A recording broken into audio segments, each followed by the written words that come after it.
Friends ఈరోజు మా ఊర్లో సముద్రం చాలా అంటే చాలా వెనక్కి వెళ్ళిపోయింది. సముద్రం వెనక్కి వెళ్ళడం వల్ల అయితే సముద్రం దగ్గరలో ఉన్న రాయలు అయితే చాలా బాగా కనిపించాయి. ఇంకందుకు మా ఫ్రెండ్ నేనైతే ఇంక రాయలు చూద్దామనేసి అయితే బీచ్లోకి వచ్చాము. అలా నడుస్తుండగానైతే సడన్గా కాకినాడ ఒక చోట చేరి అనేసి అయితే మేము పరిగెట్టాము. అక్కడికి వెళ్ళేసరికి అయితే ఒక చనిపోయిన చేప అయితే కనిపించింది.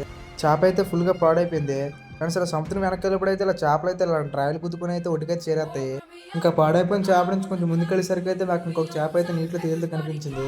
ఆ చేపను పట్టుకోవడానికి అయితే చాలా ప్రయత్నించాము. ఇంకా ఆ చేప దగ్గరికి అయితే నేను వెళ్ళాను. ఇంకా చేపను పట్టుకునేసరికి అయితే నాన్న తిప్పలు పడ్డాము. ఇప్పుడు ఎక్కువ రాయలు ఉండడం వల్ల అయితే నేను చేపను పట్టుకోవడానికి చాలా ఇబ్బంది పడ్డాను. చివరికైతే చేపను ఎలాగో ఒకటి పట్టుకున్నాను.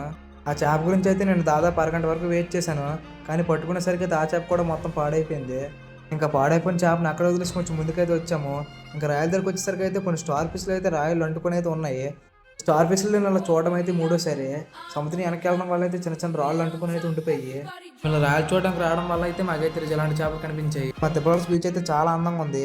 మీరు ఎప్పుడైనా వీకెండ్లీ మా ఊరు బీచ్కి రావాలనుకుంటే నాకు కామెంట్ చేయండి. నేను మీకు పర్సనల్గా అడ్రస్ పెడతాను. మీరు మా ఊరు బీచ్కి వచ్చిన తర్వాత అయితే నేను పక్కా మిమ్మల్ని రిసీవ్ చేసుకుంటాను. ఉంటా ఫ్రెండ్స్.